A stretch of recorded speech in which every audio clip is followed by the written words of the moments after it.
Hey, what is going on, people? Hope you're well. I'm going to be talking to you in regards to summons, or Aeons, as they were previously known in some of these Final Fantasy games. So I'm going to be talking to you about them, what they are, how you can use them, where specifically the locations that you can use them. So, in case you're unaware of this, summons they only come to you after a certain point in the game, and you have to obtain a mark of an astral, and by surviving you obtain this by surviving the trial.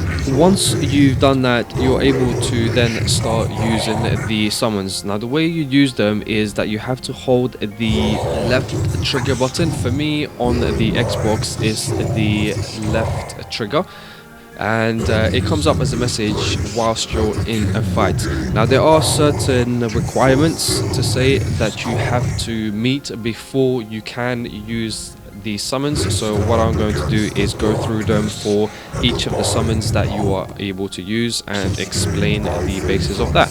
Again, just to reiterate, the summons, you can't use them as and when you please. They come to you as a sort of semi-volunteering or semi-regular basis, and they only appear once per battle. In particular terms, the game performs a summons probability check, so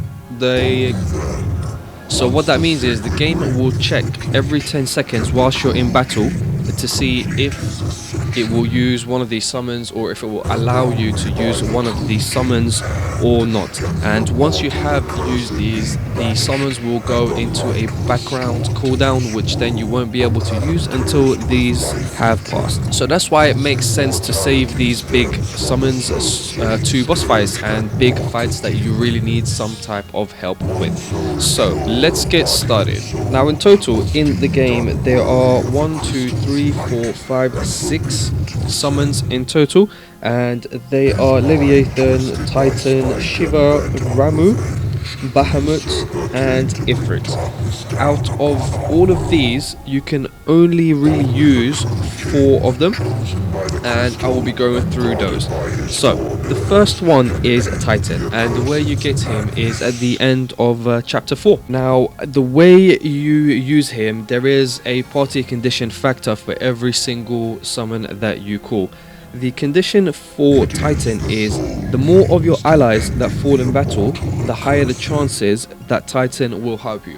So what that means is, once you're in a battle and you're fighting, the more times that your allies fall down and go into danger and come back up and then they go back down, the more that happens, the more chances you have that Titan will come and, let's say, allow you to assist you. There is also an environmental factor for each of these summons. The environmental factor for this specific summon is that he will only be able to assist you in any wide open areas, open air locations on flat terrain. He will basically come in and just punch the ground. In other areas he will throw a rock at your targets, but predominantly and mainly it has to be a big open area so that you are able to summon him in. So the second one again is Rahmu, and the way you get him is at the end of chapter 5, or towards the end of chapter 5. I believe you have to run around with lightning bolts, collecting those. I think there's 3 of them, and once you've done that, then you will be able to use him. The condition factor to be able to use Rahmu, the longer your party is involved in battle, the higher the chances that Rahmu will help you.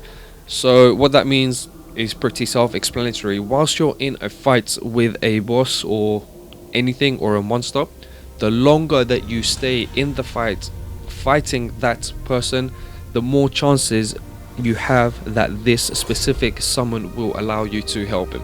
And again, the way this happens is that you'll get a little pop-up on the left side, I believe, of your screen with the trigger and the name to tell you that you can, and if you want, you can then summon the summon to your aid. The environmental factor for Rahmu is basically potentially available in any area, including indoor location. So it's not Titan where you have to be on a flat open surface. This guy can come to you in potentially, they say, any area, including interior sections such as dungeons. So if you're in a big boss fight in one of those dungeons, what you can do is try and prolong the situation, and hopefully you'll get a chance that Rahmu will come to your aid and help you out. The next one is Leve Ethan, and you get him towards the end of chapter 9, or once you complete chapter 9. This is a water-based summon. The conditions for this summon is the longer that Noctis stays in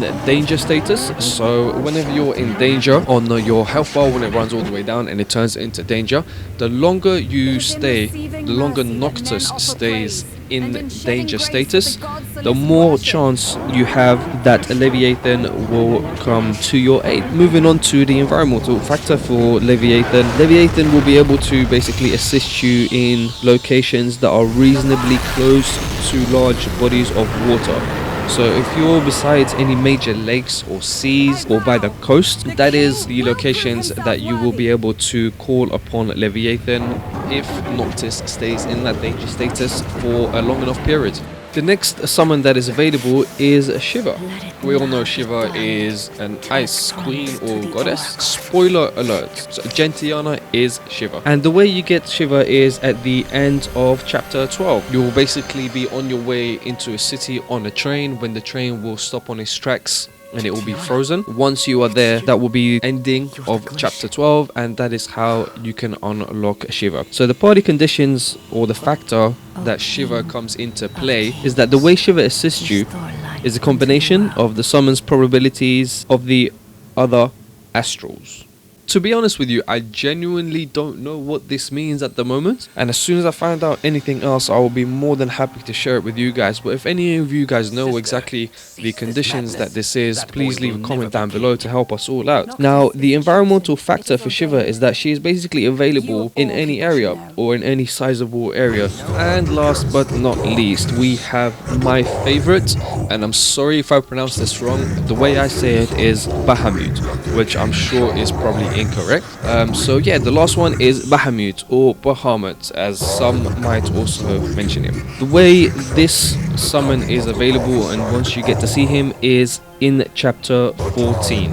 But, and there is a big but, unfortunately he does not come to your aid, and he does not come part of your firearms or fire team, as to say. Bahamut only appears exclusively during a boss battle in chapter 14, so he only comes into play, and the only time you'll probably be able to see him or use him is in chapter 14 whilst you are at one of those boss battles. I won't say much more because I don't want to spoil this for anyone who's looking to play the game fully, so I will leave it at that. So there you have it, people. List of all the summons that are available in the game, the ones that you can use to your advantage, the ones that can become part of your team or part of your arsenal to help you throughout the game, how you can use them, and the environmental factors that you need to meet before you use them. I hope you enjoyed this video. If you did, please don't forget to leave a like, subscribe if you're new, and share it with your friends.